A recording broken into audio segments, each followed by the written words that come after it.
আসসালামু আলাইকুম সবাইকে। কিছুদিন আগে বাসায় একটা ছোট্ট গেট টুগেদারের আয়োজন করেছিলাম। তো সেটার জন্য বাসায় কিছু টুকটাক রান্না করেছি। সেটাই আজকে আপনাদের সাথে শেয়ার করব। একা হাতে সবকিছু তৈরি করতে গেলে কিন্তু সময় একটু বেশি লাগে। এটা যেদিন আমার প্রোগ্রামটা ছিল তার আগের দিনের ভিডিও। তো আমি এখানে রোস্টের জন্য মুরগিগুলো ভালোভাবে ধুয়ে নিচ্ছি। ধুয়ে উঠিয়ে নিয়ে এরপরে আমি এখানে মাছ ধুয়ে নেব। মুরগি ধোয়া শেষে আমি মাছগুলো ধুয়ে নিচ্ছি। মাছ আমি বেশ কয়েকবার লবণ দিয়ে ধুয়েছি, এবার আমি ফাইনাল ধুয়ে নিচ্ছি। মাছ ভালো মতো না ধুলে কিন্তু মাছ থেকে একটা বাজে স্মেল আসে, এটা আমারও খুবই বিরক্তিকর লাগে। তো দাওয়াত থাকলে বাসায় কাজটা একটু বেশি থাকে, আর যদি একা হাতে করা হয় তাহলে তো আগের দিন থেকে প্রিপারেশন নিতে হয়। তো আমি সেই জন্য আগের দিন মাছ টাছ সব কেটে ভালো মতো ধুয়ে মাখিয়ে রাখবো, যেন আমার আগামী দিনে রান্না করতে সুবিধা হয় আর কাজটাও একটু সহজ হয়ে আসে। এরপরে আমি চলে যাচ্ছি পরবর্তী প্রিপারেশনে। আমি একটু টিক্কা বানাবো। তো সেটার জন্য আমি ডালটা ভিজিয়ে রাখছি। ডাল ভিজিয়ে রেখে এরপরে আমি এখানে গরুর মাংসটা ধুয়ে নিচ্ছি। এবার আমি গরুর মাংসটা ধুয়ে নিচ্ছি। মাংসটা আমি বেশ কয়েকবার ধুয়েছি, এটা ফাইনাল ধোয়া। তো মাংস ধোয়া শেষে এরপরে আমি দুধ জাল দিয়ে নেব। আমি একটু পায়েস বানাবো ভেবেছি। তো সেটার জন্য আমি এখানে 2 লিটার দুধ নিয়েছি।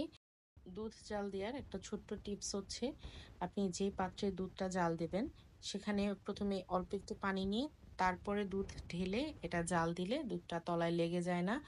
আর আমি পায়েস বানাবো, দুধটা একটু জাল দিয়ে ঘন করে নেব। আমি দুধ জাল হতে দিয়েছি। এই ফাঁকে আমি মাংসটা একটু মেরিনেট করে রাখবো। গরুর মাংস রান্না হতে সময় লাগে, তো আমি এটা আজকেই রান্না করে রাখবো মানে হাফ কমপ্লিট করে রাখবো। আর এটাতে আমি আলু দিয়ে ঝোল দেব। তো আলুটা আমি আগামীকালকে সকালবেলা দেব। মাংস মেরিনেশনের জন্য আমি একটা বাটির মধ্যে পানি নিয়ে মশলাটা গুলিয়ে নিচ্ছি। আর আপনাদেরকে আমি আমার ভিডিওতে বহুবার শেয়ার করেছি যে এভাবে পানি দিয়ে মশলা গুলিয়ে নিলে মশলা থেকে একটা বাটা মশলার ফ্লেভার পাওয়া যায়, যেটা ভালো লাগে।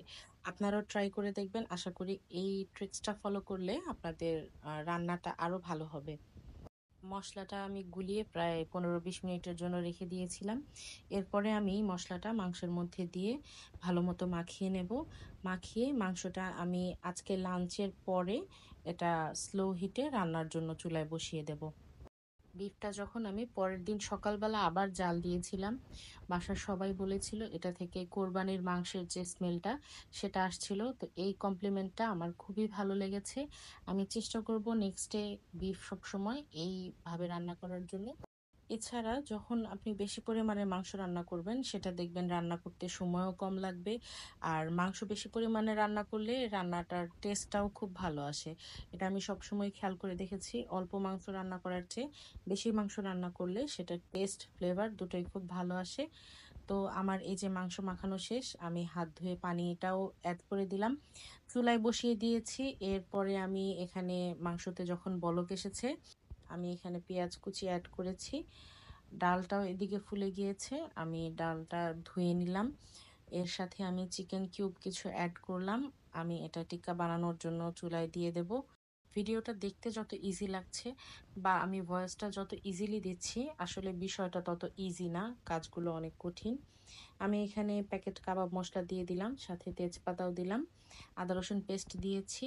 আর আদা রসুনের বাটিটা ধুয়ে আমি পানি অ্যাড করে দিলাম, স্বাদ অনুযায়ী লবণ এবং একটু হালকা তেল দিয়ে এবার এটা সিদ্ধ হওয়ার জন্য আমি চুলায় বসিয়ে দিয়েছি। এর মধ্যে এবার আমি পেঁয়াজ কুচি দিয়ে দিলাম, আর এখানে আমি একটু লাল মরিচের গুঁড়ো দিয়ে দিলাম। এরপরে এটা হালকা আঁচে সিদ্ধ হতে থাকুক, আমি চলে যাচ্ছি আমার পরবর্তী কাজে। এরপর আমি চলে যাচ্ছি পেঁয়াজ বেরেস্তা তৈরিতে। আমি একসাথে অনেকগুলো পেঁয়াজ কেটে নিয়েছিলাম, সেখান থেকে কিছু পেঁয়াজ আমি গরুর মাংসের মধ্যে দিয়েছি, কিছু পেঁয়াজ আমি টিক্কা বানানোর মধ্যে দিয়েছি, কিছু পেঁয়াজ আমি এখানে বেরেস্তা বানাবো। তো সেটার সাথে কর্নফ্লাওয়ার মাখিয়ে নিচ্ছি। কর্নফ্লাওয়ার মাখিয়ে নিলে বেরেস্তাটা লং টাইম পর্যন্ত ক্রিস্পি থাকে, আপনারা কিন্তু এই টিপসটা ফলো করতে পারেন। পেঁয়াজ বেরেস্তা বানানোর পরে সেই তেলেই আমি রোস্টের যে চিকেনটা সেটাও ভেজে নিয়েছি। আর পাশের চুলায় হচ্ছে আমার পায়েসটা প্রায় হয়ে গিয়েছে। এটা কিন্তু দেখে অনেকেই বলেছে, মানে যারা খেয়েছে তারা ভেবেছে এটা গুড়ের পায়েস, বাট এটা আসলে চিনির পায়েস ছিল। আমি ক্যারামেল করে বানিয়েছি, তাই এটার কালারটা এত জোস এসেছে। মাছ ফ্রাই করব, সেটার জন্য মাছটা আমি এখানে মশলা দিয়ে মাখিয়ে নিচ্ছি।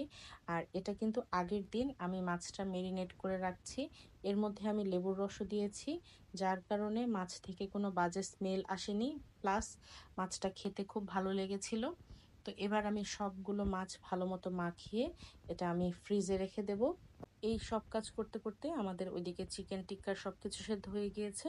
ব্লেন্ড করে নিয়েছি। আমি এর মধ্যে বেরেস্তা, তারপরে হচ্ছে পুদিনা পাতা আর ধনিয়া পাতা দিয়ে সেই টিক্কাগুলো বানিয়ে ফ্রিজে রেখে দিয়েছি। আর এটা হচ্ছে পরবর্তী দিনের সকালবেলার ফুটেজ।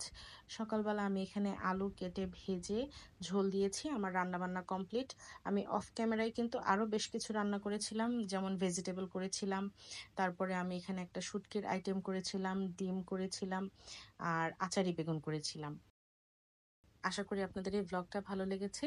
যে যেখান থেকে এই সম্পূর্ণ ব্লগটি দেখলেন সবাই ভালো থাকবেন, সুস্থ থাকবেন। আল্লাহ হাফেজ।